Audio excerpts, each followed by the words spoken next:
ফরিদপুর থেকে আজ 17 বছর আমি এই বাজারে আসি।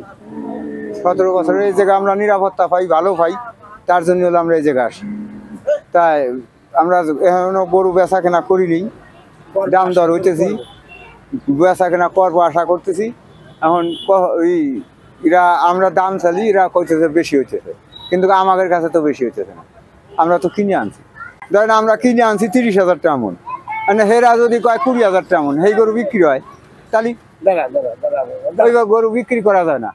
আমরা চৌরাস্তা বাজারে গরু কিনতে আসছি, মোটামুটি চৌরাস্তা বাজারের গরু দাম কম আছে। ফরিদপুর থেকে আসছি 15টা গরু নিয়ে, তা বেচা কিনা নাই, কোনো বাজার ক্রেতারা আসছে, দামদার করতেছে, কোনো কিনতেছে না আর কি। গরু কিনতে আইছি, গরু দেখতেও আইছি, কিনতেও আইছি, মানে গরু দেখতে আসি আর কি, মানে ব্যয়টা দাম চাইটা আছে, আমরা মূলাইটা আছি, মোটামুটি আছে, নিয়ন্ত্রণের ভিতরে আছে।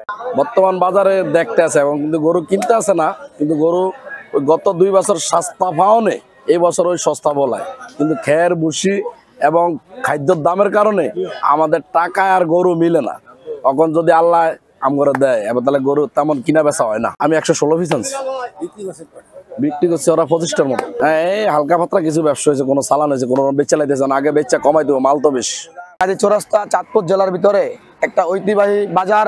এই বাজারে আমরা আগের তুলনায় গরুর যে নামানোর যে ভিড়, আমরা এটা সম্পূর্ণ ফ্রি করে দিচ্ছি, এবং ব্যাপারীদের যে সর্বোচ্চ নিরাপত্তা, পুলিশ প্রশাসন, আমাদের স্বেচ্ছাসেবক, যত স্তরের নিরাপত্তা আছে আমরা সব নিরাপত্তা তাদেরকে দিতেছি। সিসি ক্যামেরার দ্বারাও আমাদের বাজার আমরা মনিটরিং করতেছি। আমাদের এই বাজারে আগের তুলনায় আমরা হাসিল এবং যে সমস্ত সুযোগ সুবিধা, ব্যাপারীদের থাকা খাওয়া সব ব্যবস্থা আমরা আমাদের পক্ষ থেকে, ইজারাদারের পক্ষ থেকে আমরা করেছি। কোনো ব্যাপারী বলতে পারবে না যে তারা চৌরাস্তা বাজার আইসা কোনো বিশৃঙ্খলা বা কোনো চাঁদাবাজ বা কোনো দালালের খপ্পরে পড়েছে। তারা অলরেডি আমাদেরকে সকালে বলছে যে আমরা আলহামদুলিল্লাহ আমরা আগের তুলনায় সুস্থ আছি, এবং আমরা সুস্থ শৃঙ্খলাভাবে আমরা এখন পর্যন্ত বাজারে আছি।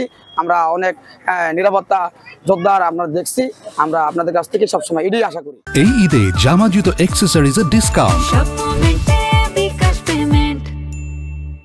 দূর দূরান্ত থেকে যে ব্যাপারীরা আসে তাদের থাকার, খাওয়ার এবং তাদের টাকা পয়সা রাখার বা বুথে ঢুকানোর সম্পূর্ণ নিরাপত্তা ব্যবস্থা ইনশাল্লাহ আমরা করছি।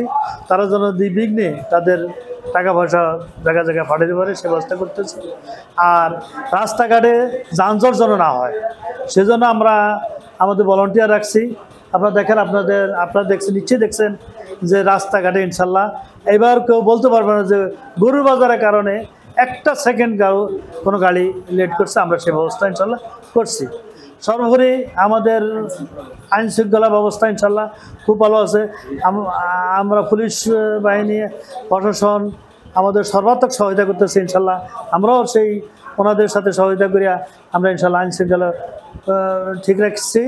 আমাদের ব্যবহারীপত্র এবং যারা ক্রেতা তারাও যেন কোনো দালালে খপ্পরে না পড়তে হয়, আমাদের লোক আছে, আমরা কোনো দালালের মাধ্যমে কোনো রকম কেউ যেন হয়রানি না হয় বা কোনো রকম ডিস্টার্ব, সেই ব্যবস্থা আমরা ইনশাল্লাহ রাখছি। চাঁদপুর সদর উপজেলার মাঝে অত্যন্ত বৃহৎ একটি কোরবানির হাট হচ্ছে এই বাগাদি চৌরাস্তার হাট, যেটি সরকারের নিয়ম মোতাবেক ইজারা দেওয়া হয়েছে। তো আমরা তাদেরকে ইজারার শর্তে যাবতীয় জিনিস উল্লেখ করেছি, যেমন ধরুন যারা গরুর ব্যবসায়ী আছেন, দূর দূরান্ত থেকে আসবে, তাদের থাকা খাওয়ার সুন্দর ব্যবস্থা থাকতে হবে। রাস্তার উপরে হাটের কোনো পশু বসানো যাবে না।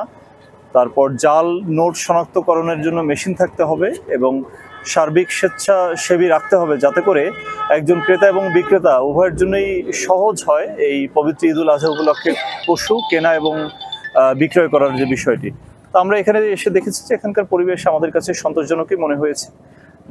যারা ইজারা নিয়েছেন তারাও আন্তরিকভাবেই পবিত্র ঈদুল আজহার যে মাহাত্ম্য এবং গুরুত্ব সেটাকে উপলব্ধি করেই এখানে এই হাটটি বসিয়েছেন। তো আমি প্রত্যাশা করছি আগামী যে আরও 2টি দিন এখানে হাট থাকবে, তারা ঈদুল আজহার যে মাহাত্ম্য সেটিকে ধারণ করেই হচ্ছে এই হাটটি পরিচালনা করবে। আর আমাদের তরফ থেকে এখানে পুলিশ বুথও করে দেওয়া হয়েছে এবং উপজেলা প্রাণী সম্পদ কর্মকর্তা তাকেও নির্দেশনা দেওয়া হয়েছে তিনি যেন যে আগত গরুগুলোর স্বাস্থ্য পরীক্ষাটি নিশ্চিত করেন। আমরা চাই যে চাঁদপুর সদর উপজেলাবাসী একটি চমৎকার ঈদুল আজহা উদযাপন করবেন এবং তার জন্য আমার মনে হয়েছে যে বাগাদি হাটটি মোটামুটি সন্তোষজনকভাবেই আছে। আমি সকলকে ধন্যবাদ জানাচ্ছি যারা এটির সঙ্গে জড়িত আছেন।